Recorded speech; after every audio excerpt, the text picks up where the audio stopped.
How Japan's history shaped the Godzilla franchise. Hey everyone, have you ever wondered why Godzilla, the king of the monsters himself, has been stomping through our screens for over 6 decades and still captures our imagination? I mean, sure, giant monsters are cool and all, but there's gotta be more to it, right? Well, grab your popcorn and settle in, because today we're diving deep into how Japan's own history shaped the Godzilla franchise. Trust me, it's a tale as epic as Godzilla's footprint. The birth of Godzilla in post-war Japan. So, let's set the scene. It's the early 1950s, and Japan is navigating the aftermath of World War II. The country is recovering from the unimaginable devastation of the atomic bombings of Hiroshima and Nagasaki. Picture living in a place where nuclear destruction isn't some distant concept but a lived reality. The fear of radiation, the trauma of loss, and the challenges of rebuilding were daily struggles. Anti-nuclear sentiments were strong, and people were grappling with what it all meant for humanity.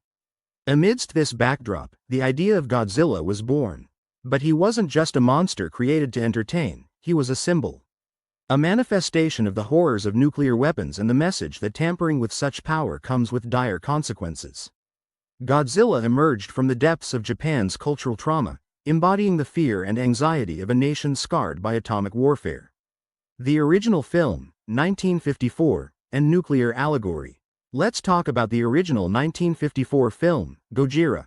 Directed by Ishiro Honda and produced by Toho Studios, this wasn't your typical monster movie. Creating it in a country still rebuilding was a challenge, but the story they wanted to tell was urgent and necessary.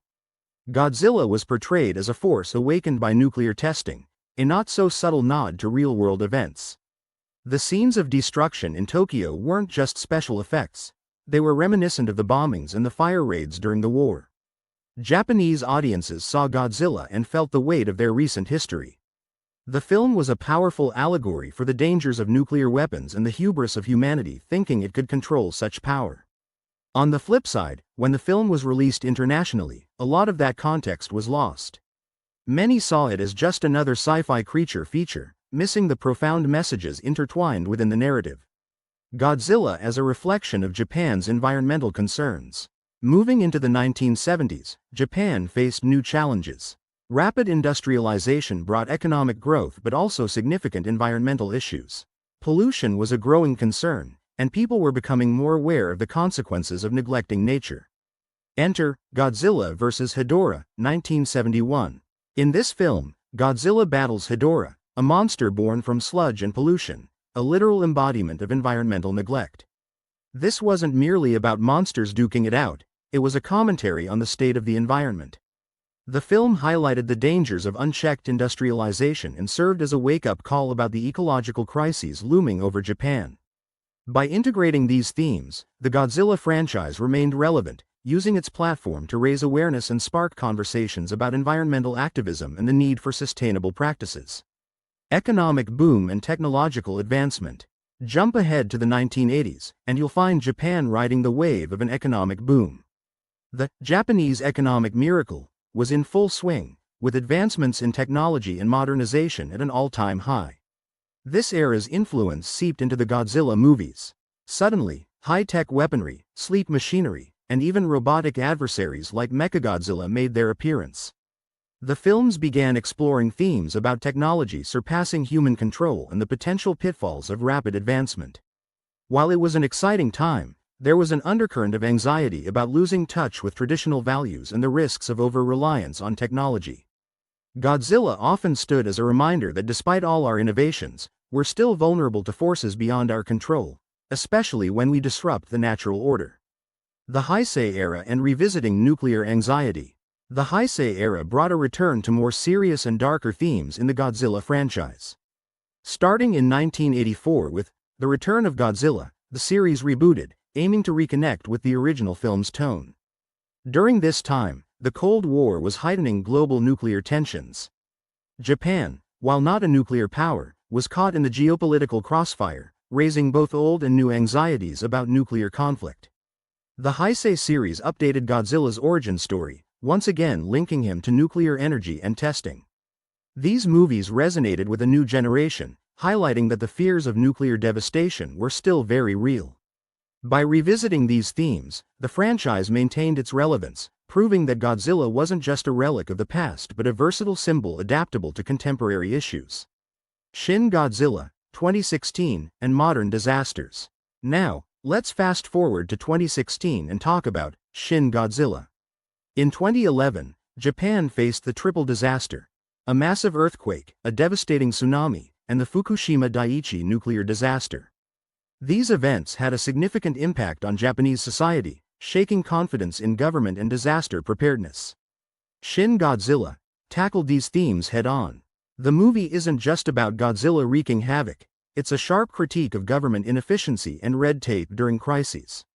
The slow response and bureaucratic hurdles depicted mirror the real frustrations experienced during the 2011 disasters. Godzilla, in this film, symbolizes an unprecedented disaster, something that cannot be fully contained or understood with existing systems. It's a reflection on the need for adaptability and the pitfalls of complacency in the face of emerging threats. Godzilla's global influence and Japan's soft power.